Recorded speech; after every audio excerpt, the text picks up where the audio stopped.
네, 시작하도록 하겠습니다. 저희 이 주주랑 디케일 파트너스에서 함께 진행하는 개인 투자주와 웨비나에 이렇게 신청해 주시고 참석해 주셔서 정말 감사드립니다. 저희가 이 웨비나를 시작하기에 앞서 사전 신청 폼을 받았었는데요. 정말 각계각층의 분들이 많이 신청을 해주셨고, 또한 저희도 정말 놀랐던 게 그중에 상당수의 분들이 결성을 할 계획이다, 이렇게 답을 주셨었습니다.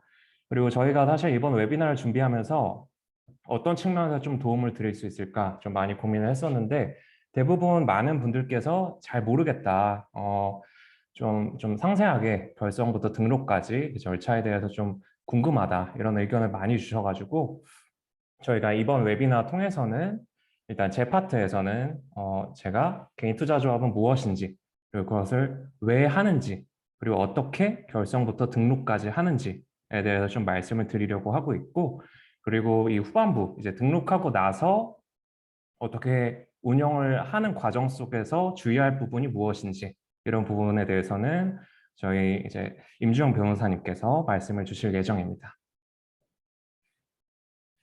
그래서 저희 이 웨비나 끝나면 이걸로 끝나는 것은 아니고요. 이제 저희가 뭐 다른 여러 웨비나들도 그렇고 저희 주주 유튜브 채널에 업로드가 되고, 또 이 강의 자료 같은 경우는 검색창에 주주 커뮤니티 사이트를 치시면 이제 저희 커뮤니티 사이트가 나오는데, 거기에 이제 회원 가입을 해주시고 이 자료도 알차게 이제 받아 가실 수 있습니다. 그래서 그 부분은 참고해 주시면 되겠습니다.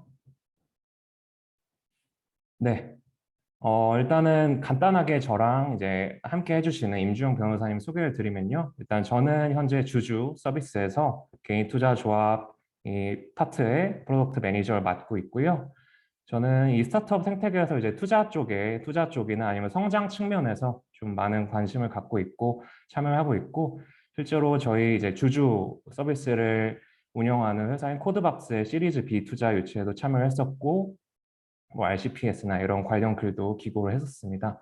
그래서 스타트업 쪽에서 활동을 하고 있고, 그 중에서도 여러 투자 수단 중에서 개인 투자 조합이 갖는 의미가 되게 중요하다고 판단이 들어서 지금 이쪽 프로젝트를 진행을 하고 있고, 저희가 실제 서비스 런칭한 부분도 있습니다. 이 부분은 나중에 조금 간략하게 설명드리겠습니다. 그리고 저희 임주영 변호사님 같은 경우는 스타트업 전문 변호사시고, 또 스타트업 관련된 여러 자문이나 또 M&A나 그런 부분을 총체적으로 다 신경을 써주시고 계십니다. 그래서 저나 임주영 변호사님 둘 다 좀 스타트업 생태계에서 활동을 하고 있다, 그렇게 좀 이해를 해주시면 되겠습니다. 임주영 변호사님께서도 한마디 해주시죠. 네, 안녕하세요. 민정 변호사입니다. 네, 앞으로 강의 잘 부탁드리겠습니다. 반갑습니다. 네, 감사합니다. 그러면은 이제 좀 진행을 해보도록 하겠습니다. 일단 간략하게 주주가 뭔가 이렇게 좀 궁금해하시는 분들도 있을 것 같아서요. 저희 주주는 비상장 회사를 위한 1등 주주 관리 서비스를 제공을 하고 있습니다. 그래서 실제로 법인 설립부터 법인을 운영하는 측면에서 사실 상법상 주주총회나 이사회 결의가 필수적이고, 그에 수반되는 법인 등기 이런 것도 굉장히 중요한 부분인데, 그 부분을 이제 소프트웨어로 관리하기 쉽게 전반적으로 다 지원을 하고 있습니다. 그래서 정말 감사하게도 지금 거의 4천여 개 회사, 4천여 개 비상장 회사에서 사용을 해주시고 계시고요. 저희는 사실 이 기본적인 비상장 회사의 주주 관리 서비스에서 더 나아가서 이제 개인 투자 조합 쪽에 정말 많은 니즈를 들었고, 관련된 서비스도 런칭했고, 또 추가적으로 출시되는 부분이 있는데요. 이 과정에서 저희가 많은 분들을 상담하면서 좀 목소리도 많이 듣고, 개인 투자 조합 관련된 좀 얘기 좀 해달라, 그런 게 있었으면 좋겠다, 그런 얘기를 많이 들어가지고 저희가 이렇게 도움을 드리려고 또 웨비나를 준비를 했습니다. 그래서 좀 진행을 해보도록 하겠습니다. 먼저 파트 1에서는 개인 투자 조합이 뭔지, 왜 하는지, 그리고 그럼 이걸 하는 당위성이 있으면 그럼 어떻게 만들 수 있는지, 이 부분에 대해서 좀 살펴볼 거고요. 그리고 이 이후에 파트 1, 2에서는 그렇게 얘기를 하고, 파트 3에서는 등록 이후에 그 운영하시는 GP라고 얘기를 하는데요. 그 GP분이 관리해야 할 법적 리스크, 주의해야 될 부분 위주로 좀 변호사님께서 말씀을 해주실 예정입니다. 2021년도 사실 벤처 투자가 엄청 많이 있었던 해입니다. 그래서 벤처 투자 조합도 그렇고 개인 투자 조합도 뭐 여러 기사에서 뭐 역대 최대다 이런 내용이 있었어요. 그러면 이게 뭔데? 라는 질문이 드실 텐데요. 저희들이 일반적으로 생각하는 그런 민법상의 조합이랑은 조금 다릅니다. 왜냐하면 개인 투자 조합이라고 해서 그냥 개인들이 모인 조합은 아니고 개인 등이 벤처 투자 촉진에 관한 법률에 의해서 중기부에 등록을 하고 중기부에서 또 제시를 하는 투자 의무 비율이 있습니다. 그래서 그거를 준수해서 투자하고 그리고 결과적으로 이제 성과의 배분이 있어야겠죠. 그래서 성과의 배분을 목적으로 하는 조합을 개인 투자 조합이라고 합니다. 그래서 이 그림을 통해서 좀 종합적으로 한번 설명을 드려볼게요.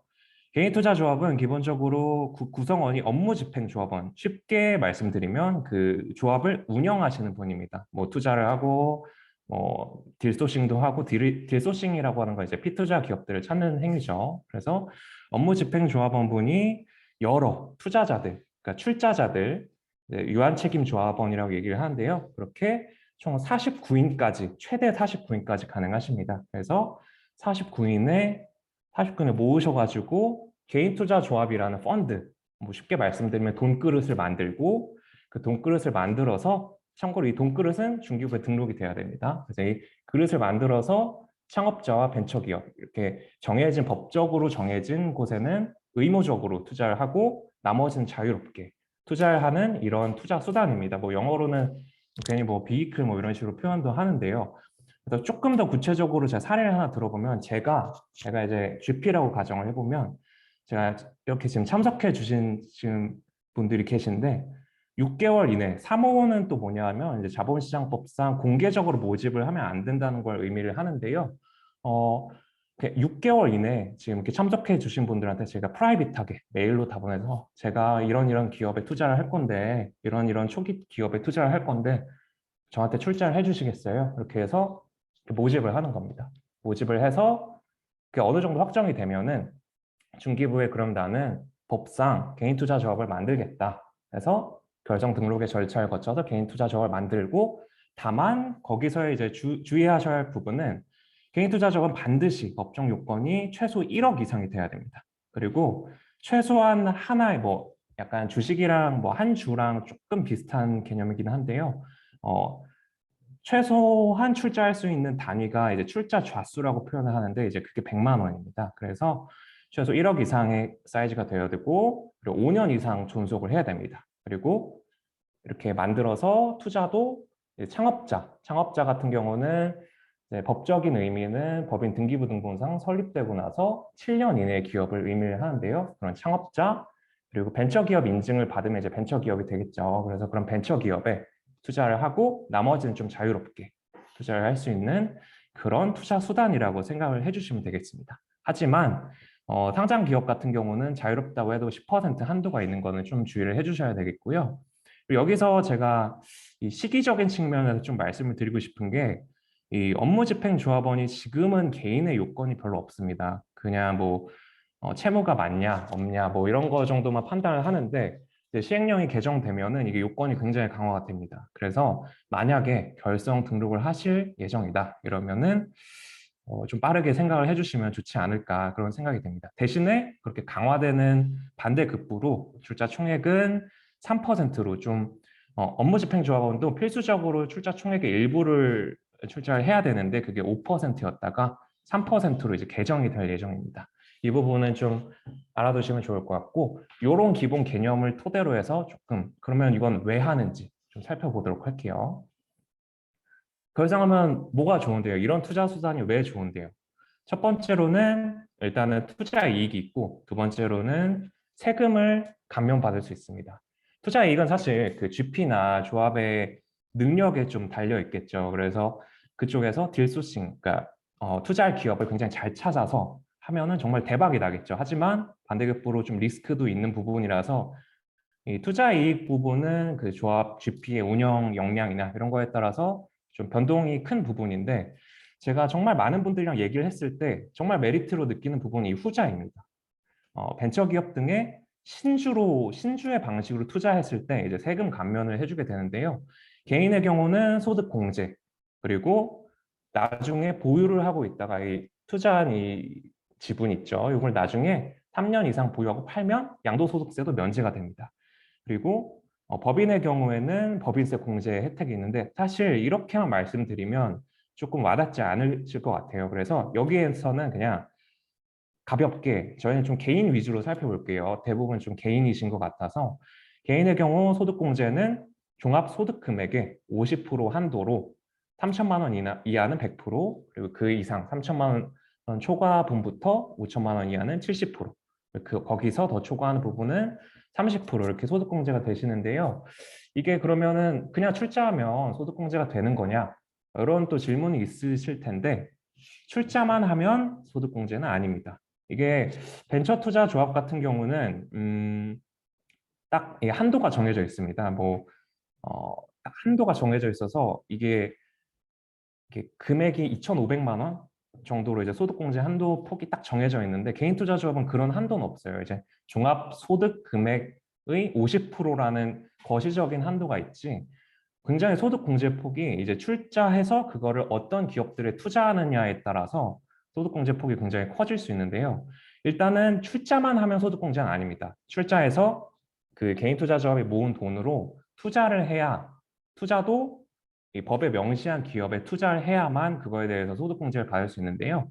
예를 들어서 먼저 개인 같은 경우는 벤처 기업 그리고 창업 후 3년 이내의 중소기업인데 뭐 기술의 혁신성, 뭐 사업의 성장성 이렇게 하는데 요거는 그 벤처기업 인증 요건 중에 혁신성장 유형이라고 있습니다. 거기에서 뭐 기술 보증 기금 같은 데서부터 평가를 받은 기업이거나 아니면 법상 해당되는 연구 인력 개발비 3천만 원 이상 지출한 기업인 경우에는 또 해당이 되고 또 이건 뭐 TCB 평가라고 많이 얘기를 하죠.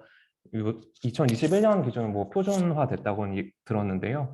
이게 이제 상위 100분의 50에 해당하면은 또 해당이 되고 그래서 이런 벤처기업이나 창업 후 3년 이내의 중소기업에 신주의 방식으로 투자했을 때 그냥 이미 있는 걸 구주로 사는 거는 해당되지 않습니다. 그래서 신주로 투자하는 경우에 있어서 그 투자한 해 그로부터 이제 2년이 되는 날 총 3개의 연도가 되겠죠. 그 중에서 하나의 과세 연도를 선택해서 종합소득 금액에서 공제를 받으실 수 있습니다.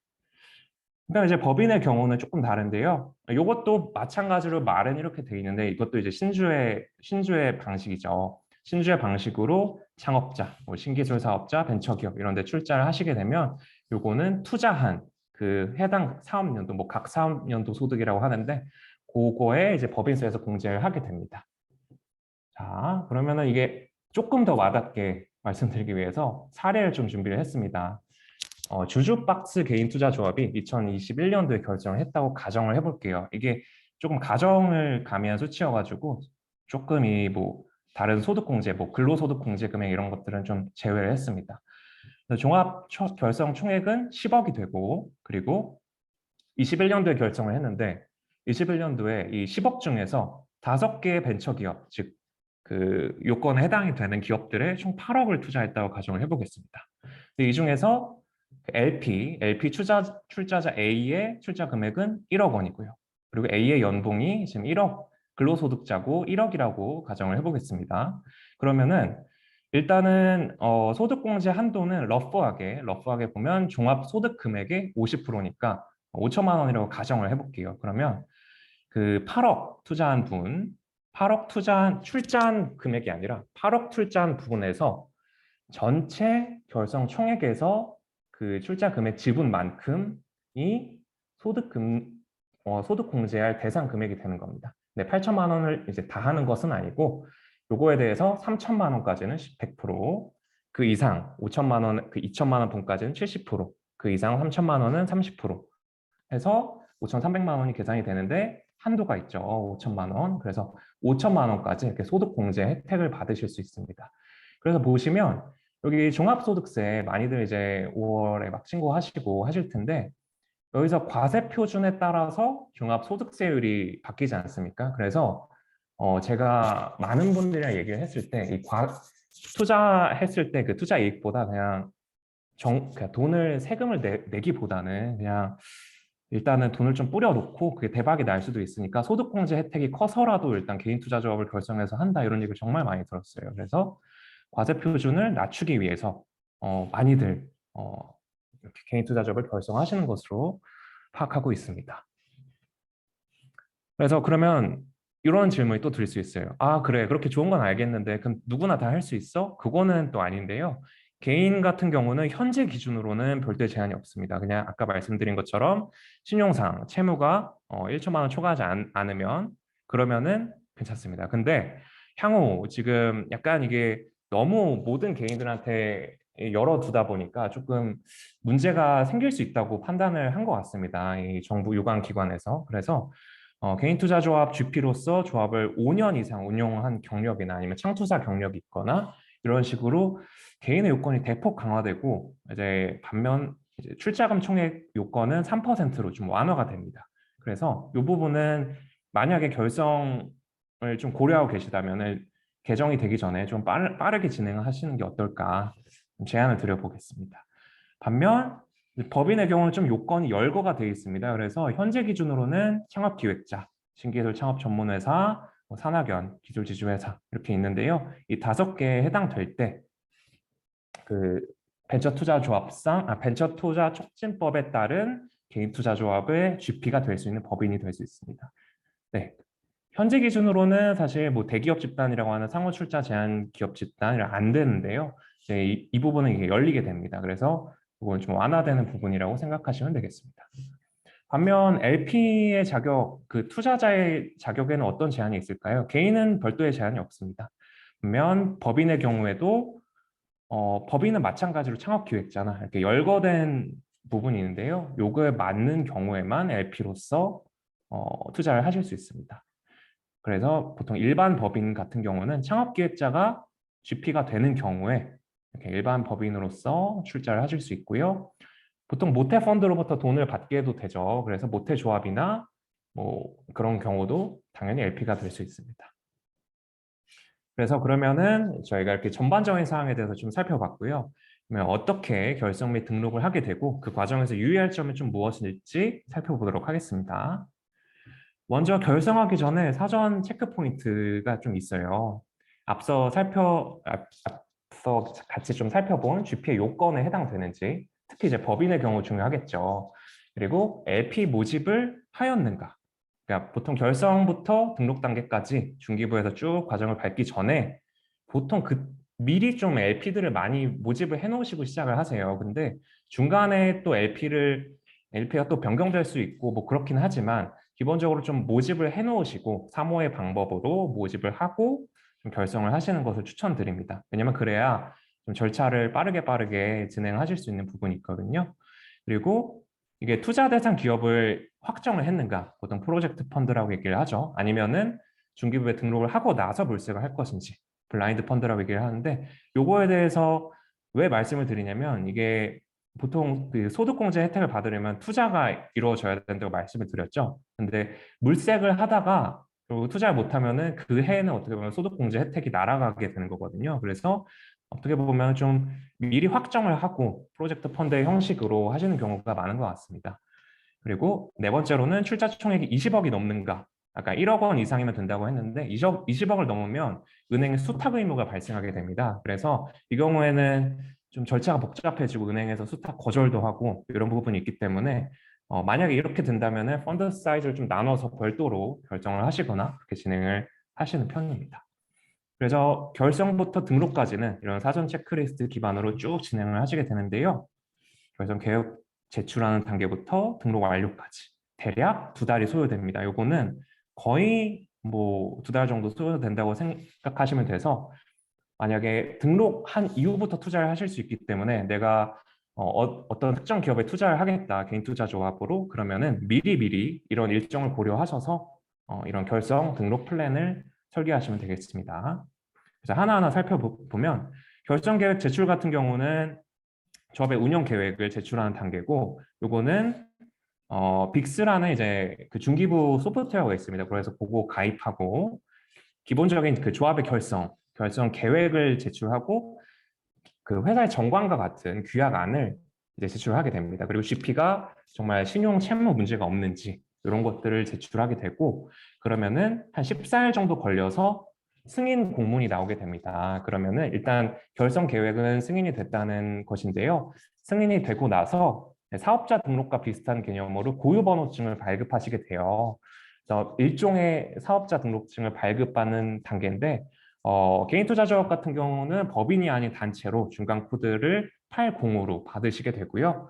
앞서 이 승인된 결성계획서 공문을 바탕으로 사업자 등록 신청서, 뭐 규약, 개인인감증명서 이런 것들을 가져가셔가지고 세무서에 가서 발급을 받으시게 됩니다. 그래서 여기서 한 중간 코드 80으로 해서 한 2에서 3일 정도 걸리시게 되고요.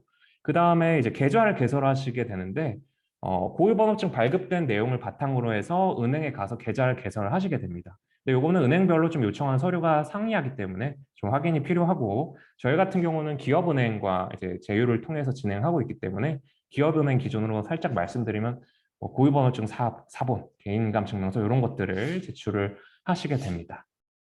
그래서 계좌가 개설이 되면 요 계좌에 그 출자자분들이 납입을 해주셔야 돼요. 가끔 이렇게 약간 사기당하시는 경우가 있으신데 그 GP의 개인 명의 통장에다가 돈을 납입하시는 게 아니십니다. 그래서 이 개인 투자 조합 명의의 계좌에 그 출자금을 납입을 하시게 되는데요. 그렇게 되는 단계가 이렇게 쭉 있습니다. 그래서 이 계좌를 개설하고 나서 규약 조합원을 확정하고 그 다음에 결성총회를 공지를 하고 결성총회를 개최하고 결성총회 개최한 다음에 출자금 납입하고 그 다음에 등록 신청을 제출하게 되면서 등록 완료가 되는데요. 이게 또 등록 신청하는 단계에서 이렇게 또 많습니다. 이것저것 많은데요. 이런 것들에 대해서 하나하나 다 챙겨주셔야 또 등록까지 수월하게 이루어질 수 있기 때문에 잘 챙기실 필요가 있습니다. 그래서 이런 전반적인 절차, 결성, 그리고 뭐 고유번호증 발급, 계좌 개설, 그 이후에 뭐 결성총회 절차, 그다음에 등록의 절차에서 좀 어떤 어려움이 있냐면 첫 번째로는 결성 계획서랑 규약을 작성할 때 약간 이 좀 모순되게 적으시는 경우도 있으시고 아니면 좀 굉장히 불편하게 어떻게 보면 좀 운영에 있어서 불편하게 적으시는 부분이 있어요. 그런 게 좀 주의사항이 될 수 있겠고 두 번째로는 조합 인감이 필요한 단계가 있는데 인감을 제작하지 않으시고 진행하시는 경우가 있어서 그런 경우에서도 좀 어려움이 있고 또 고유번호증을 이제 세무서 가서 발급을 받으셔야 되는데 여기서 임대차 계약서에 이슈가 있습니다. 왜냐하면 조합도 법인처럼 주사무소가 있어요. 그 규약에 명시를 하시게 되는데 이때 임대차 계약서를 보통 이제 고유번호증 발급 받는 단계에서 필수적으로 요구를 하게 됩니다. 그래서 뭐 본인의 자가 소유 건물을 그냥 건물이나 뭐 집을 무상으로 사용할 수 있게 무상 임대차 계약서로 제공을 하거나 그런 식으로 좀 처리를 하고 있는데 하여튼 그런 임대차 계약서 이슈가 좀 까다로운 부분이 있습니다. 그리고 사실 가장 좀 까다롭다고 말씀을 해주시는 부분이 계좌 개설입니다. 이게 은행 입장에서는 어떻게 보면 개인 투자 조합에 대해서 잘 모르시기도 하고 또 아신다고 해도 그러니까 이게 좀 계좌 개설하는 게 은행 입장에서 좀 큰 도움이 안 된다고 생각을 하시는 것 같습니다. 좀 이렇게 아무래도 좀 라임 사태나 이런 게 있다 보니까 그래서 그런 까다로움이 좀 있으시고 그 다음에 조합원 청회 개최에 관련된 서류 준비도 좀 까다로운 측면이 있습니다. 그다음에 중간에 갑자기 뭐 출자자 한 분이 빠지신다고 했을 때 그런 변경 사항 발생 시 대응하는 것도 조금 결성 과정에서의 좀 까다로운 점으로 생각하고 있습니다. 그래서 저희 같은 경우는 이거는 그냥 참고 차원에서 좀 말씀을 드리는 건데요. 저희는 이런 그 어려운 점들을 사실 스타트업이 문제를 해결하는 조직이지 않습니까? 그래서 저희는 이런 문제들을 해결하는 것을 먼저 런칭을 했습니다. 그래서 잠깐 보여드리면 이렇게 네, 전 페이지로 좀 들어볼게요. 이게 올인원 서비스라고 해서 작성 폼을 제공을 해드리고 이렇게 다 입력을 해주시면 빅스에 대한 업로드까지 저희가 권한을 위탁해 주시면 이거에 대해서도 다 도움을 드리고 있고 다 동의를 해주시면은 여기 딱 보시면 이렇게 빅스가 뭔지도 잘 모르시는 분들이 많으세요. 그래서 빅스 안내 매뉴얼까지도 제공을 해드리면서 쭉 따라오시면 결성 등록에 문제가 없으시도록 준비를 해드리고 있습니다. 그래서 조합명에서도 막 이렇게 주의할 부분이 있는데 그런 거를 잘 못 지키시는 분들도 계세요. 그래서 저희가 이렇게 밑에 설명란도 구체적으로 드리면서 쭉 설명에 따라서 입력만 해주시면 저희 주주에서 결산 계획서나 규약 이런 것들을 생성하고 그리고 이후 단계에도 쭉 도움을 드리고 있습니다. 그래서 그런 서비스가 있는데 이거는 그냥 간략하게 좀 말씀을 드렸습니다. 그래서 잠시만요. 네. 그래서 결성 단계에서는 이런 것들도 제공해 드리고 결성 후 등록 단계에서는 조합 인감 발급하는 거나 고유번호증 발급도 저희가 대행하고 개인투자조합 계좌 개설도 저희가 기업은행 통해서 개설을 해서 OTP OTP라고 하죠. 뭐 카드 이런 것까지 해서 같이 다 고유번호증 원본 이런 것도 다 같이 조합 인감까지 다 같이 해서 이렇게 보내드리고 있고요. 그리고 등록할 때 문서 생성이나 조합원 총회 진행하는 데 있어서도 저희가 전체적인 프로세스에서 다 지원을 해드리고 있습니다. 그래서 만약에 이제 추후에 저와 직접 소통하실 수도 있고요. 이런 부분에 대해서 상담을 하고 싶으시다 그러면은 여기 저희 주주 사이트인데요. 주주에 여기 저희 기존 서비스고요. 펀드 관리 쪽 들어오시면 개인 투자조합에서 이렇게 상담 신청을 하실 수 있습니다. 그래서 들어오시면은 예약을 이렇게 하고 저와 함께 얘기를 나누면서 그 조합의 상황에 맞게 좀 서비스를 제공해 드릴 수 있을 것 같습니다. 네.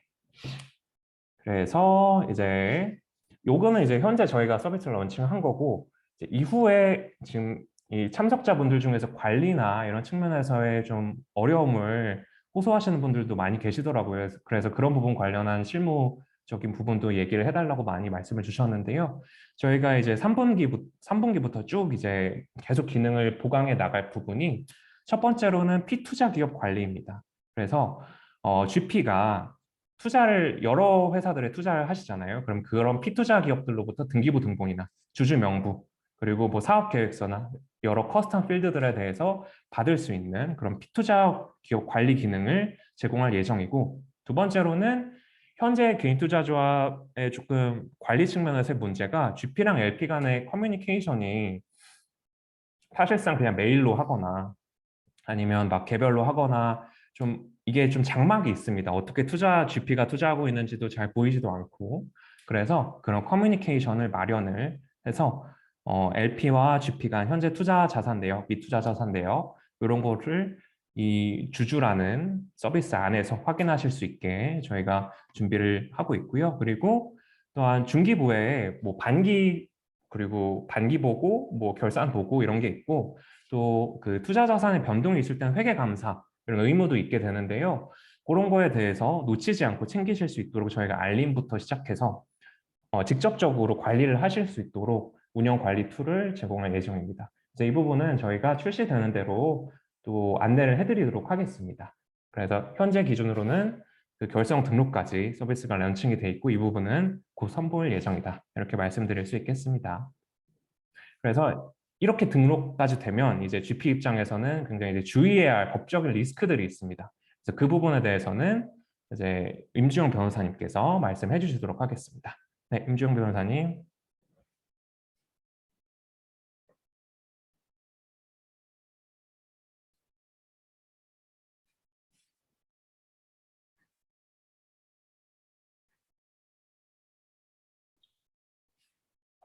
네, 안녕하세요. 박현우 매니저님 강의 너무 잘 들었습니다. 네, 안녕하세요. 저는 디케일 파트너스 법률사무소 벤처투자 M&A 팀에서 스타트업 법률 사무를 맡고 있는 임주영 변호사라고 합니다.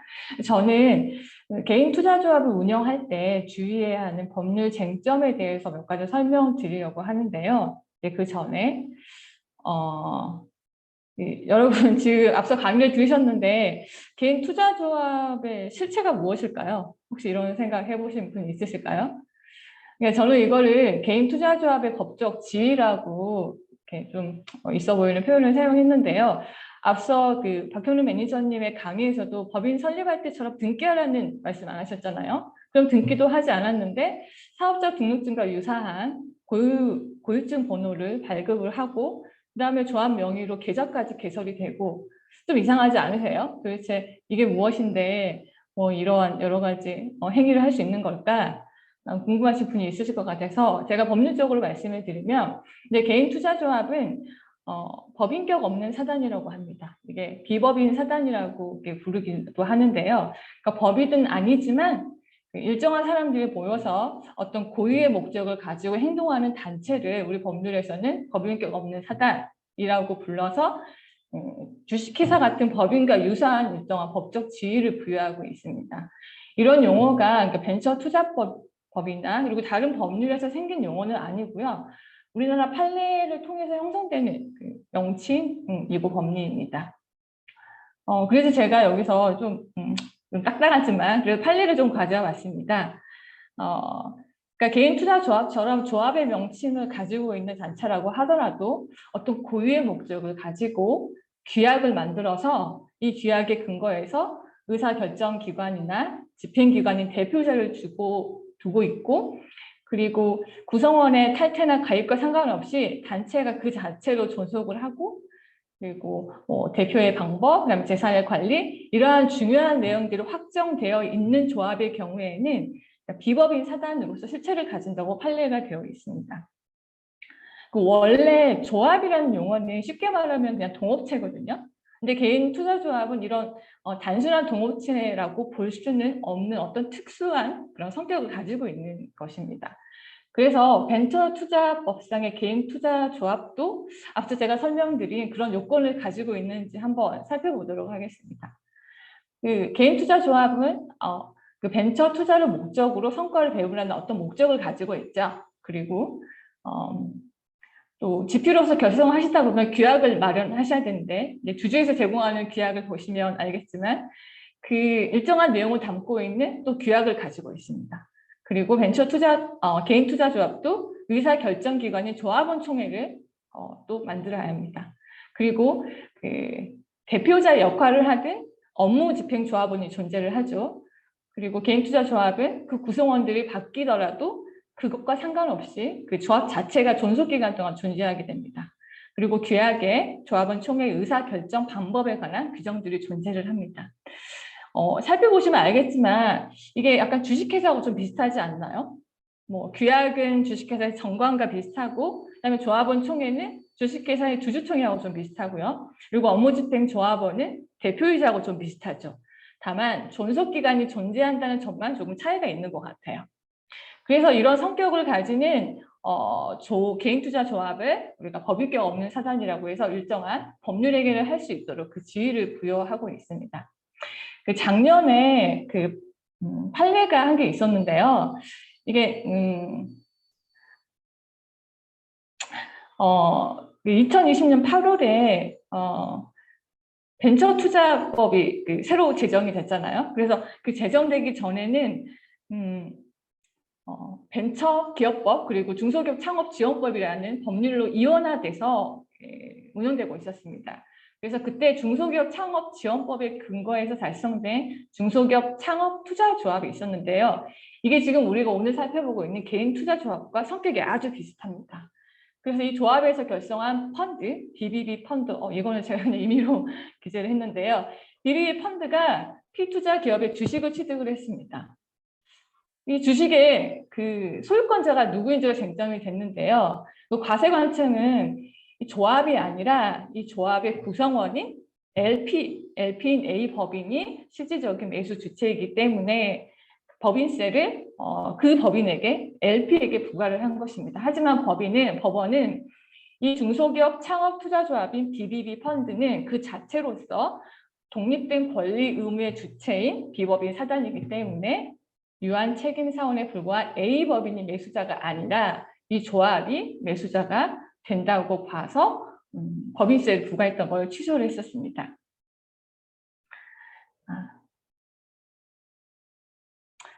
이전에 그래서 제가 이렇게 개인 투자조합의 법적 지위에 대해서 이렇게 장황하게도 설명을 드린 이유가 그러니까 가끔 제가 스타트업 자문할 때 이런 질문을 받습니다. 그러니까 투자조합에서 투자를 받았는데 투자 계약서하고 주주간 계약서 이름을 조합으로 해야 되는지, 아니면 업무집행 조합원이 그 법인이나 그 개인의 이름으로 해야 하는지 잘 모르겠다 이런 질문을 받거든요. 근데 제가 이렇게 개인 투자 조합이 그 자체로서 그러니까 법인처럼 개인적으로 그 이름으로 법률 얘기를 할 수 있다는 이 내용을 알고 계시면 뭐 계약서를 쓸 때나 아니면은 그 조합의 이름으로 뭐 임대차 계약을 체결을 할 때나 아니면 조합도 그 내부 직원을 고용할 수 있잖아요. 그때 고용계약서를 쓸 때 누구의 이름으로 해야 될지 그게 명확해지기 때문에 제가 이 부분을 조금 자세히 설명을 드렸습니다. 그래서 조합의 이름으로 법률행위를 하게 되면 세금도 납부를 해야 될 상황이 되기 때문에 아까 말씀해 주신 것처럼 사업자 등록증과 유사한 고유증 번호를 발급해서 부가세도 납부하고 뭐 여러 가지 세금 납부할 수 있도록 하게 되는 것입니다. 그러면 개인투자조합은 업무집행조합원과 유한책임조합원으로 구성이 됐다고 설명을 들으셨잖아요. 근데 업무집행조합원의 가장 큰 역할은 아까 설명하시기를 뭐 대표자라고 설명을 하셨고 이제 살림살이를 하시는 분인데요. 근데 업무집행조합원에서 주의할 점이 뭐냐면 조합의 채무에 대해서 무한 책임을 부담한다는 것입니다. 이게 좀 개념이 좀 생소하시죠? 근데 이 반대의 개념으로 유한책임조합원은 출자 가액의 한도 내에서 그 책임을 부담한다고 이렇게 법률에 되어 있거든요. 근데 이 내용이 굉장히 강압적이어서 잘 이해가 안 되는 측면이 있는데 제가 쉽게 설명을 드리면 조합의 채무가 발생할 수 있잖아요. 조합도 그 이름으로 뭐 대외적 여러 가지 법률 행위를 하니까요. 그 조합의 채무가 발생했을 때 그 채무를 누가 책임을 져야 되느냐에 있어서 명백하게 달라집니다. 그러니까 유한책임조합원은 본인의 출자 가액을 다 출자 지분만큼 다 조합에 출자를 했다면 조합의 채무에 대해서는 일체 책임을 부담하지 않습니다. 하지만 업무집행조합원은 본인의 출자 지분만큼에 다 출자를 했더라도 조합 재산으로 변제하고 어떤 남는 채무가 있을 수 있잖아요. 조합 재산이 조금 부족해서 그럴 경우에 업무집행조합원은 그 개인이 그 조합의 채무에 대해서도 책임을 져야 한다는 의미로 무한 책임을 부담한다는 이런 무한 책임의 부담을 하게 되는 것입니다. 그래서 업무집행조합원의 앞으로 업무집행조합원이 되시거나 아니면 업무집행조합원의 법인의 구성원이 되시는 분들은 이런 점을 주의하시면 좋을 것 같습니다. 그리고 구체적인 역할은 좀 전에 설명을 잘 해주셔서 좀 생략을 하고 넘어가겠습니다. 그러면 업무집행조합원은 그 조합을 운영하시는 분이니까 아마 조합에 탈퇴하는 경우는 많지 않을 것 같아요. 근데 유한책임조합원, 그러니까 조합의 구성원은 탈퇴가 가능할까? 그리고 그 지위를 양도할 수 있나? 이런 점이 좀 궁금하실 것 같은데요. 네, 기본적으로 조합의 존속기간 동안은 웬만하면 운명을 같이 한다고 생각하시는 게 좀 이해하기 쉬우실 것 같아요. 다만 만약에 조합원이 개인인데 사망했거나 그다음에 법인인 조합원이 해산을 했거나 이런 경우는 당연히 탈퇴가 되고요. 그리고 다른 그 조합의 전원의 동의가 있으면 또 전원의 동의를 받아서 또 제명을 시키면 또 탈퇴할 수가 있습니다. 근데 만약에 조합원이 개인인 조합원이 사망했을 경우에는 그 상속인이 조합원의 지위를 이전받고요. 그리고 법인인 조합원이 합병한 경우에 합병이 있을 수 있잖아요. 근데 합병한 경우에는 그 합병한 법인이 그 조합원의 지위를 그대로 포괄 승계하게 됩니다. 그러면 유한책임조합원은 그 조합의 지분, 그 지분을 어떻게 양도는 가능할까? 그리고 양도할 수 있다면 어떻게 양도를 해야 되나? 이 부분이 좀 궁금할 수 있는데 양도는 가능하지만 반드시 조합원 전원의 동의를 얻어야지만이 가능을 합니다. 그리고 양도할 때도 그 양수하는 분이 그 조합원의 지위, 그러니까 권리, 의무, 책임 모든 것을 승계할 수 있도록 그런 조치를 반드시 하셔야 됩니다. 그래서 보통 양도인과 양수인 사이에 지분 양도 계약을 체결을 할 때 거기에 양수인은 양도인의 주주 박스 개인 투자 조합의 권리와 의무, 책임을 모두 승계한다. 이런 조항이 한 줄로 들어가거든요. 그래서 그런 조항이 반드시 들어간 지분 계약서를 작성을 해야 됩니다. 그리고 조합원이 유한책임 조합원이 지분을 양도할 때 생뚱맞은 제3자에게 양도를 해서 전혀 새로운 인물이 그러니까 조합원에 들어오는 것을 좀 막기 위해서 기존에 있는 다른 조합원이 우선적으로 그 지분을 매수할 수 있도록 보통 이렇게 귀하게 정해집니다. 그래서 양도하기 전에 제3자에게 양도하기 전에 다른 조합원에게 우선 매수할 의사가 있는지 이렇게 통지를 하고 이런 절차도 또 거치게 됩니다. 개인 투자 조합은 그러니까 의무적으로 투자를 해야 되는 비율과 투자 대상이 정해져 있다는 말씀을 앞서 강의에 들으셨잖아요. 그래서 저는 좀 간략하게만 설명을 드릴게요. 그러니까 등록 후 3년 이내에 투자 금액 50%를 창업 7년 이내인 비상장 창업 기업 그리고 벤처 인증을 받은 벤처 기업에 투자를 해야 됩니다. 이게 중소기업 벤처업에서 적발한 사항인데요. 이게 창업 기획자가 업무집행 조합원인 경우에는 그 50% 투자 비율을 초기 창업 기업, 그러니까 창업 후 3년 이내에 있는 기업에만 투자가 가능합니다. 그런데 이런 걸 무시하고 3년 초과 기업에 그 50% 초과한 6억 원을 투자한 사례가 있어서 적발이 됐고 경고 대치된 사례가 있습니다. 50%만 잘 지켜진다면 50% 미만에 해당하는 조합재산은 제한 없이 특별한 제한 없이 자율적으로 투자할 수 있습니다. 하지만 상장 법인에 대한 투자는 10% 이내에 제한이 있다는 것도 앞서 들으셨을 것 같아요. 그리고 의무적으로 투자할 때 그 투자 방법은 어떻게 돼야 되느냐? 근데 이것도 또 법률이 정해져 있습니다. 꼭 신주를 인수하거나 아니면 사채를 인수하는 방법으로만 가능합니다. 그리고 최근에 새롭게 도입된 조건부 지분인수 계약 이런 방법으로 투자하는 것도 가능합니다. 하지만 의미 외 투자는 특별한 제한 사항이 없습니다. 자유롭게 프로젝트 투자도 되고 해외 주식도 인수해도 되고 여러 가지 방법으로 가능합니다. 그리고 좀 이게 좀 알아두시면 좋을 사항이 그러니까 업무집행 조합원의 금지 행위를 그러니까 우리 법률에서는 좀 굉장히 많이 열거하고 있는데요. 사실 이 자리에서 이 모든 것들을 제가 다 말씀을 드리기에는 시간상의 제한도 있고 또 아마 다 기억을 못 하실 것 같아서 좀 중요한 부분만 제가 먼저 말씀을 드리려고 합니다. 일단 업무집행조합원은 자기나 그리고 제3자 이익을 위해서 조합을 사용하는 행위 이런 게 아마 횡령이나 배임행위가 될 수 있는데요. 이런 행위를 하면은 안 되고 그 다음에 조합의 명의로 자금을 빌리거나 그 다음에 보증을 서거나 담보를 제공하는 행위 이런 행위는 또 조합의 재산을 위태롭게 하는 행위가 되기 때문에 해서는 안 됩니다. 그리고 또 굉장히 또 복잡한 부분이 있는데요. 그 개인 투자 조합의 설립 목적, 그러니까 벤처 투자를 하고 성과를 배분하는 그런 목적을 해치는 행위, 이런 행위를 하면 안 된다고 벤처 투자법에서는 열거하고 있는데요. 딱 슬라이드 보시기에도 좀 복잡하죠. 그러니까 업무집행조합원과 특수관계인, 그다음에 업무집행조합원이 법인인 경우에는 주요 주주 이러한 사람들에게 조합이 보유하고 있는 재산을 매각하거나 아니면은 그 사람들이 발행한 주식을 매입하거나 아니면 그 사람들에게 자금을 대여해주거나 이런 행위는 원래 개인 투자 조합의 설립 목적에 반하는 행위이기 때문에 해서는 안 된다고 법률이 정해져 있습니다. 다만 조합원 전원이 동의를 하거나 개인 투자 조합이 해산하거나 이런 사례가 발생을 하면 사실 그 목적을 해치는 사례는 아니잖아요. 그래서 이런 경우에는 가능하도록 또 열어주고 있습니다. 그리고 아직 안 끝났습니다. 금지 행위가 아직 굉장히 많은데요.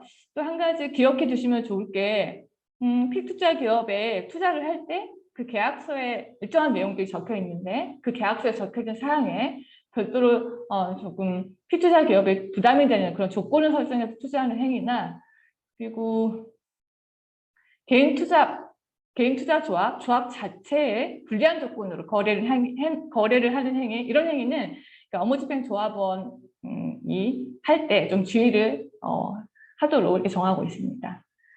그럼 이런 행위들을 했을 때 제재 사항이 없다. 그러면 누구나 안 지키겠죠. 근데 그 제재 강도가 세지는 않지만 그래도 위반했을 경우에 중소기업 벤처부에서 일정한 처분을 하고 있습니다. 이것도 굉장히 제가 주요 위반 행위 유형만 나열을 했고요. 앞서 말씀드린 그 금지 행위 위반할 때마다 각각의 위반 행위마다 제재가 원래 법률에 정해져 있습니다. 그래서 간단하게 말씀드리면 결국에는 법률에서 조합을 운영하면서 법률에서 금지하는 어떤 행위를 했을 경우에는 조합 그리고 그 실제로 업무를 집행한 업무집행 조합원에게 경고나 주의 또 위반 횟수가 누적이 되면 등록 취소까지 할 수 있도록 이렇게 정해져 있습니다. 그리고 또 한 가지 주의할 점이 있는데요. 업무집행 조합원이 법인인 경우도 있을 수 있겠죠. 이 경우에는 그 법인의 임직원에게도 그러니까 관련된 이런 위반 행위를 한 그 법인의 임직원에게도 일정한 행정처분이 부과될 수 있습니다. 경고나 직무정지, 심하면 해임될 수도 있겠죠. 그래서 이런 처분까지 부과하고 있어서 아무튼 행위를 하실 때 좀 뭔가 이상하다. 정확하게 뭔지는 모르겠는데 뭔가 꺼림칙하다 그러면 법률을 이렇게 찾아보셔서 그 행위에 위반되지 않도록 조금 주의하시는 게 좋을 것 같습니다. 사례를 설명을 드리면 조금 편하실 것 같아서 제가 사례를 좀 설명을 드리겠습니다. 시정명령을 받은 사안인데요. 결국에는 그러니까 의도적으로 이런 행위를 한 게 아니라 법령을 제대로 숙지하지 못한 상태에서 행위를 하다 보니 뭐 적발된 것 같은데요. 그러니까 업무집행조합원이 최대 주주인 기업의 투자, 앞서 말씀드린 대로 뭐 특수관계 나오고 막 되게 복잡했던 그 금지행위 그 중에 하나인 거고요. 그다음에 업무집행조합원이 대표자인 법인이 주요 주주인 기업에 투자한 사례. 이것도 굉장히 말이 어렵지만 아무튼 특수관계인이 등장하는 그런 금지행위, 그 금지행위를 했기 때문에 적발이 된 것 같아요. 그리고 이거는 제가 좀 실제로 조합을 운영하시면서 많이 발생할 수 있을 것 같아서 좀 자세히 설명을 드리면요. 조합원 동의 없이 조합 재산을 데모데이 개체에 사용한 사례. 이것도 적발되고 문제가 됐었는데요. 이게 왜 문제일까 좀 궁금하지 않으세요?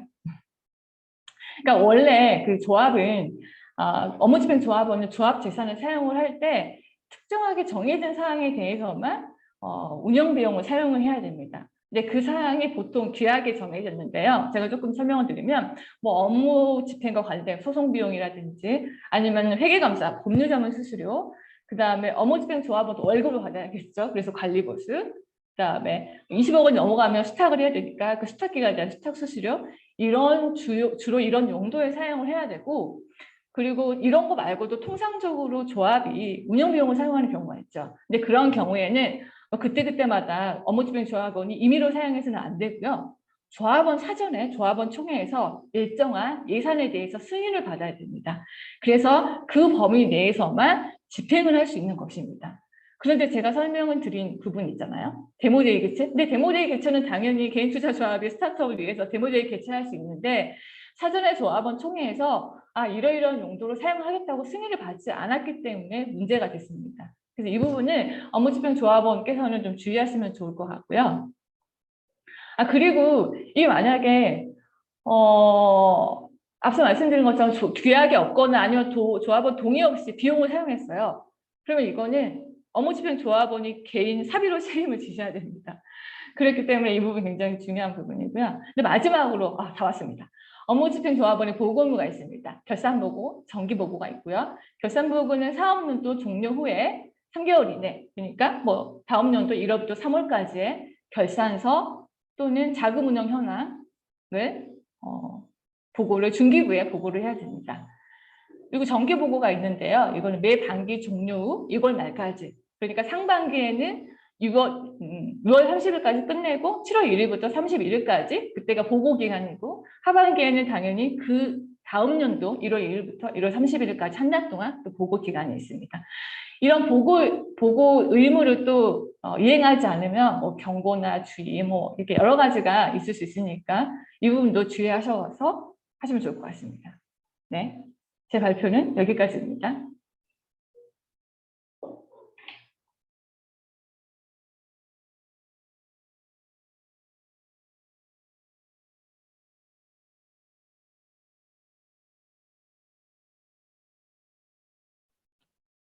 네. 임종 변호사님 너무 좋은 강의 해주셔서 정말 감사드립니다. 운영 측면에서 주의해야 할 법적 리스크들이 아무래도 중기부에 등록된 개인 투자 조합이기 때문에 준수해야 될 것을 지키지 않으면 중기부 검사에서 문제가 될 수 있으므로 여러 주의점에 대해서 설명을 정말 잘 해주셨습니다. 그래서 저희가 오늘 사실 이렇게 준비한 내용은 잠깐 요약을 해드리면은 그러니까 개인 투자 조합이 무엇인가, 그리고 왜 결성하는가, 크게는 뭐 투자이익, 그리고 소득공제, 법인세 공제 혜택이 있었죠. 그리고 결성해서 등록과제 절차는 결성 계획 승인, 그 다음에 여러 가지 뭐 사업자 등록증 같은 거, 뭐 계좌 개설, 그 다음에 쭉 조합원 총회를 열고 등록까지 가고, 그다음에 운영까지 가는데 운영상에 여러 주의점이 있다. 이렇게 좀 정리를 할 수 있겠습니다. 그래서 오늘 내용은 여기까지고 이제 좀 질문을 받아보는 시간을 갖도록 하겠습니다. 네. 혹시 뭐 개인 투자조합 결성이나 등록 그리고 운영 측면에서 좀 궁금하신 게 있거나 아니면 저희 주주의 개인 투자 조합 서비스 관련해서도 뭐 궁금하신 게 있으시면 편하게 말씀 주셔도 되고, 여기서 말씀 주시기 좀 어렵다 하시면은 저희 그 주주 사이트 들어오시면은 거기 펀드 관리에 개인 투자 조합 섹션이 있고, 거기서 상담 신청을 해주시면 저랑 이렇게 직접 만나뵐 수도 있겠습니다. 네, 혹시 질문이 있으실까요? 네.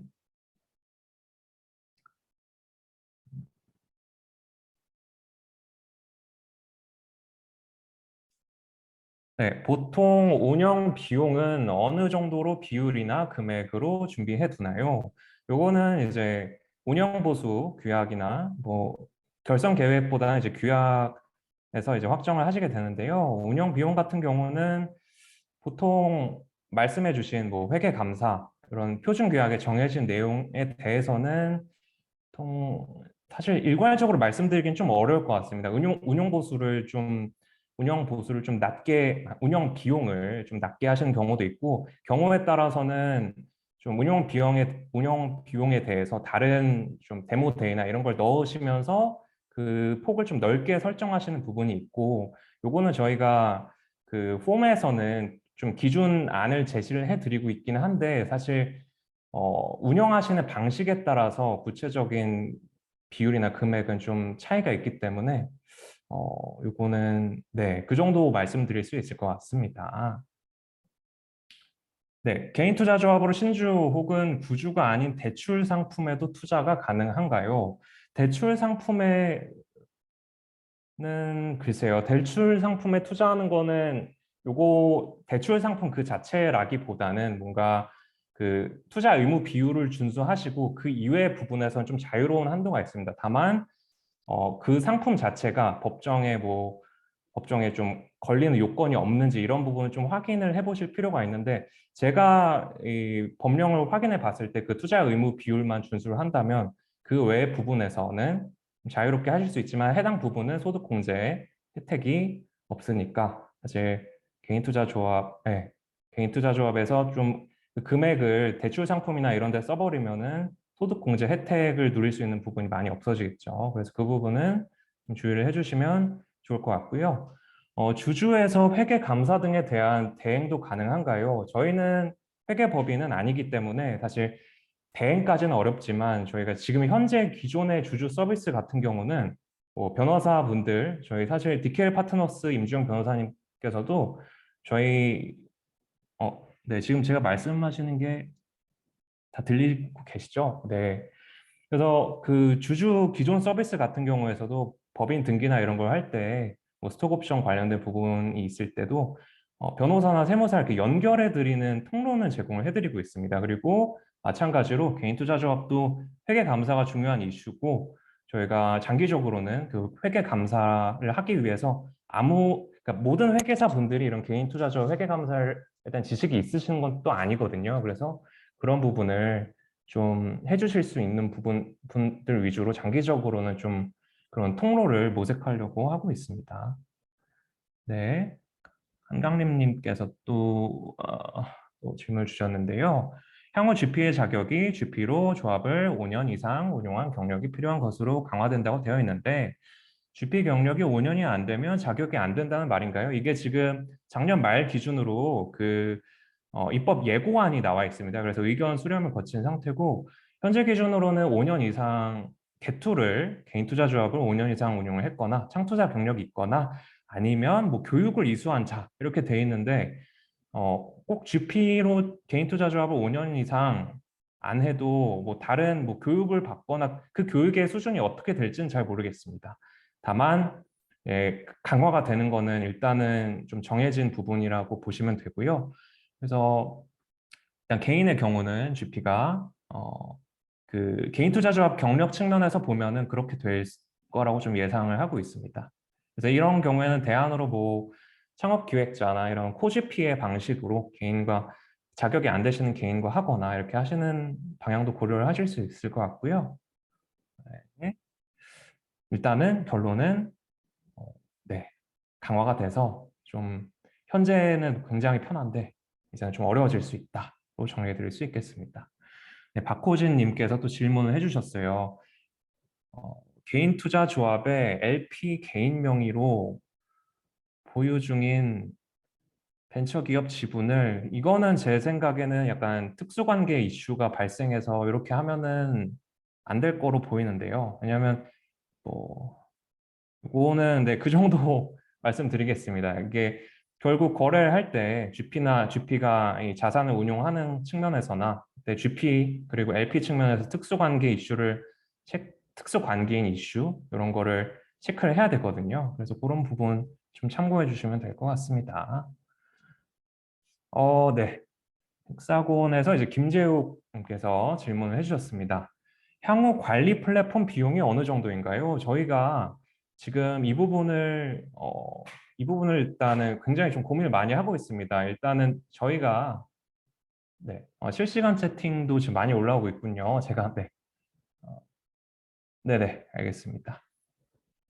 네, 그 관리 플랫폼 비용 같은 경우는 저희가 지금 아직 확정된 상태는 아니고요. 다만 저희 결성부터 등록까지의 서비스를 이용해 주시는 고객님들께는 향후 출시 시점 가격에 대비해서 한 25% 정도 할인 혜택을 제공하려고 한 거는 일단 확정을 해놨는데 관리 플랫폼 비용은 아직은 좀 말씀드리기 어려운 점 양해 부탁드리겠습니다. 그리고 변호사님께서 좀 답변해 주시겠어요? 네, 2번입니다. 네. 그러니까 데모데이 같은 경우에는 사실 뭐 자주, 그러니까 개최되진 않을 거잖아요. 그래서 이런 비용을, 뭐 데모데이뿐만 아니라, 조합에서 상시적으로 발생할 수 있거나 아니면 뭐 특별하게 발생할 수 있는 이런 행사 같은 경우에는 조합원 총회를 개최를 하셔서 이 전체, 그러니까 비용 항목으로 이렇게 여러 가지, 그러니까 항목을 이렇게 한꺼번에 해서 전체 비용으로 승인을 딱 받고 그리고 나중에 이렇게 집행을 하시는 게 좋을 것 같아요. 규약에 뭐 데모데이를 개최 안 할 수도 있는데 규약에 이거를 다 상세하게 넣는 것보다는 그런 식으로 조합원 총회에서 나중에 사전에 승인을 받고 집행하는 게 훨씬 더 좋을 것 같습니다. 네, 감사합니다. 저희 시간이 거의 다 돼서 실시간 채팅으로 올라온 몇 개만 답변 더 드리고 오늘 웨비나는 이렇게 마치도록 하겠습니다. 그 이후에 더 상담이 필요하고 저희 서비스에도 관심이 있으시다 하시면 아까 말씀드린 대로 저희 주주 페이지로 와주셔서 상담 신청해 주시면 제가 더 1대1로 많은 말씀 드릴 수 있을 것 같습니다. 그래서 개투조합과 합자조합의 차이가 궁금합니다.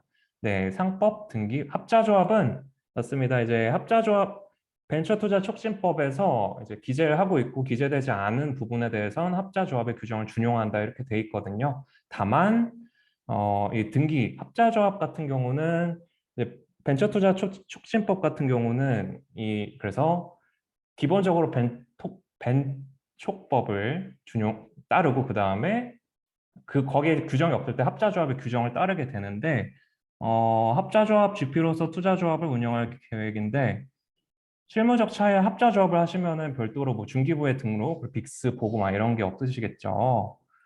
다만 그 소득공제 혜택은 조특법상의 이제 개인투자조합에 대해서 명시하고 있는 거기 때문에 그거랑 이제 합자조합은 좀 차이가 있다. 그렇게 말씀해 주시면 되겠습니다. 네. 그리고 결성 등록까지 네 조민님 결성 등록까지 하고 최초 이후 5년까지 일단은 저희가 지금 런칭한 서비스는 결성 등록까지의 서비스라고 생각해 주시면 되겠습니다.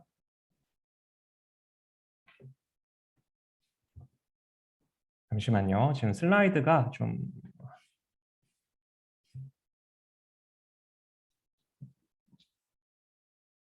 네. 그리고 네. 엑셀러레이터의 경우 세이프 투자를 할 수 있는 것으로 알고 있는데 엑셀러레이터로 A기업에 투자를 했는데 후속 투자가 3년 뒤 등기를 3년 뒤에 받게 됩니다.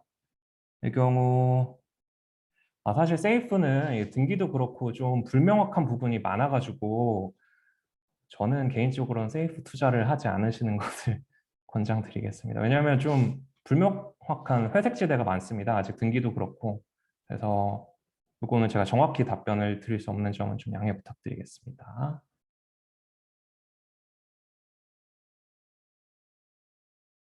네, 특수관계인에 대한 신주 투자 시, 네, 요 두 질문까지 하고 저희 마치도록 할게요. 특수관계인에 대한 신주 투자 시 조합원 전원 동의가 있으면 일단은 가능한 걸로 알고 있습니다. 그래서 뭐 행위 제한 뭐 이런 이슈가 있긴 한데 조합원 전원의 동의가 있으면 일단은 할 수 있다는 회신을 주시더라고요. 근데 그걸로 문제가 생길 수도 있다. 그럼 그 정도 말씀드리도록 하겠습니다. 그리고 합자조합은 소득공제, 네, 그렇습니다. 합자조합에 대해서는 조특법에 명시가 안 돼 있고 개인투자조합의 소득공제를 해드리는 취지는 이 창업자나 벤처기업에 그 초기 기업에 투자를 해서 그 반대급부로 그런 스타트업 생태계에 투자를 해서 그 반대급부로 이제 세금적인 혜택을 주겠다 이렇게 이해를 하실 수 있거든요. 그래서 못 받는다고 정리할 수 있겠습니다.